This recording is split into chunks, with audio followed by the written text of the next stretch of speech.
माधव बहुत ज़्यादा पढ़ा लिखा नहीं था, लेकिन उसकी पत्नी माही बहुत पढ़ी लिखी और सुंदर भी थी। अभी शादी को 6 महीने बीते थे। पति पत्नी में बहुत प्यार था। दोनों एक दूसरे से बहुत खुश थे। न जाने क्यों एक रॉन्ग नंबर ने दोनों के खुशियों को बुरी नज़र लगा दिया। एक दिन माधव की पत्नी के मोबाइल नंबर पर रॉन्ग नंबर से कॉल आया। माही ने कॉल रिसीव की तो सामने से किसी अनजान शख्स की आवाज़ सुनकर उसने कहा, सॉरी रॉन्ग नंबर, और कॉल डिस्कनेक्ट कर दी। उधर कॉल करने वाले ने जब आवाज़ सुनी तो वो समझ गया कि ये नंबर किसी लड़की का है। अब तो कॉल करने वाला लगातार रिडायल करता रहता है, पर माही कॉल रिसीव नहीं करती। फिर कॉल करने वाला मैसेज का सिलसिला शुरू कर दिया, जानू बात करो ना, मोबाइल क्यों रिसीव नहीं करती हो, एक बार बात कर लो यार। माही की सास बहुत मक्कार और झगड़ालू थी। इस वाक़ये के अगले दिन जब मोबाइल की रिंगटोन बजी तो सास ने रिसीव कर लिया। सामने से उस लड़के की आवाज़ सुनकर वो शॉक्ड रह गई। लड़का बार बार कहता रहा कि जानू, मुझसे बात क्यों नहीं कर रही हो, मेरी बात तो सुनो प्लीज़, तुम्हारी आवाज़ ने मुझे पागल कर दिया है, वगैरह वगैरह। सास ने खामोशी से सुनकर मोबाइल बंद कर दिया। जब रात को उनका बेटा माधव घर आया तो उसे अकेले में बुलाकर बहू पर बदचलनी और अनजान लड़के से फ़ोन पर बात करने का इल्ज़ाम लगाया। माधव ने तुरंत माही को बुलाकर बुरी तरह मारना शुरू कर दिया। जब वो उसे बुरी तरह से पीट चुका तो माधव की माँ ने मोबाइल उसके हाथ में दिया और कहा कि इसी में नंबर है तुम्हारी बीवी के यार का। माधव ने कॉल डिटेल्स चेक की, फिर एक एक करके सारे अनरेड मैसेज पढ़े तो वो गुस्से में बौखला गया। उसने तुरंत बीवी को रस्सी से बांधा और फिर से बेतहाशा पीटने लगा। और उधर माँ ने लड़की के भाई को फ़ोन किया और कहा कि हमने तुम्हारी बहन को अपने यार से मोबाइल पर बात करते और मैसेज करते हुए पकड़ लिया है, जिसने हमारी और तुम्हारी इज्जत की धज्जियाँ बिखेर दी हैं। खबर सुनकर तुरंत उस लड़की का भाई और उसकी माँ भी वहाँ पहुँच गए। पति और सास ने इल्ज़ाम लगाए और ताने मारे तो माही के भाई ने भी उसे बालों से पकड़कर खूब पीटा। माही कस्में खाती रही, झूठे इल्ज़ाम के लिए चीखती चिल्लाती रही, अपनी सफाई देती रही। जाहिल मक्कार सास और पति के आगे बेबस रही। माही की माँ ने अपनी बेटी से कहा कि तुम गीता पर हाथ रखकर कसम खाओ, तो उसने नहाकर फौरन सबके सामने गीता पर हाथ रखकर कसम भी खाई। मगर मक्कार सास ने इसे भी नकार दिया और कहा कि जो अपने पति से गद्दारी कर सकती है तो उसके लिए गीता की कसम भी कोई मुश्किल काम नहीं है।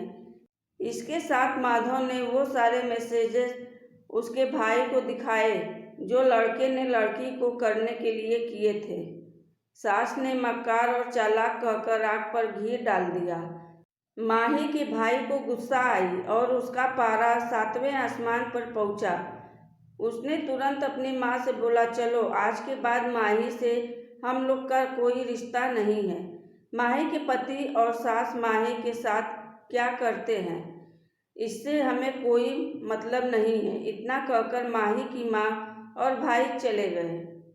अब माधव और उसकी सास का अत्याचार माही पर ज़्यादा होने लगा तो माही ने घर छोड़ने का फैसला ले लिया और वह अपनी सहेली के घर आ गई। माही की सहेली भी माही के घर से 40-45 किलोमीटर दूर रहती थी।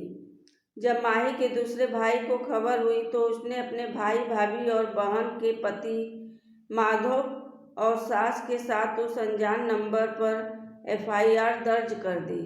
पुलिस साइबर ने जब मोबाइल की जांच की तो मालूम हुआ कि माही ने सिर्फ एक बार उस रॉन्ग नंबर को रिसीव किया था। इसके बाद उस नंबर से वो कॉल और मैसेजेस के जरिए लड़की को फंसाने के चक्कर में लगा रहा। सारी बातें साफ होने के बाद जब दूसरे भाई को खबर हुई जिसने बहन को बहुत मारा था, वह माही के पैरों में गिरकर रोने लगा और कहा, माही मुझे माफ़ कर दो, मैं तुम्हारी सास और पति के बहकावे में आ गया था।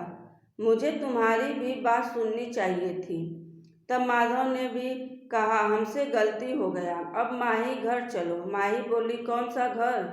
उस घर की बात कर रहे हो माधव जहाँ जाहिल और मक्कार किस्म के लोग रहते हैं, जिनको अपनी पत्नी और बहू पर विश्वास नहीं है, उस घर में मैं अब नहीं जा सकती हूँ। अब माही की माँ और भाई बोले कि चलो हमारे साथ। तो माही बोली, शादी के बाद वह मेरा घर नहीं है। अब मैं नौकरी करके अपना पेट पाल लूँगी। तभी रॉन्ग नंबर मिलाने वाले लड़के को पुलिस ने पकड़कर हवालात में डाल दिया और इस तरह एक रॉन्ग नंबर ने सिर्फ 3 दिनों में एक भारतीय दामन औरत और उसके पूरे परिवार से जिंदगी भर के लिए दूर कर दिया और अगले 3 दिनों के अंदर 2 खानदान तबाह और बर्बाद हो गए। जरा सोचिए और बताइए कि कसूरवार कौन? पहला रॉन्ग नंबर वाला, दूसरा मक्कार सास, तीसरा शक्की और जाहिल पति, चौथा गैरतमंद भाई, पांचवा मोबाइल।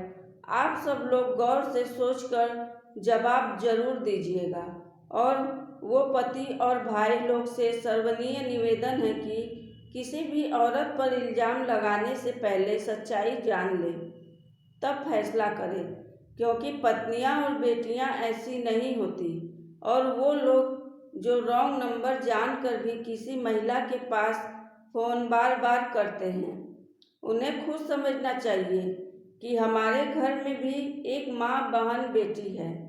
सबका सम्मान करें। धन्यवाद।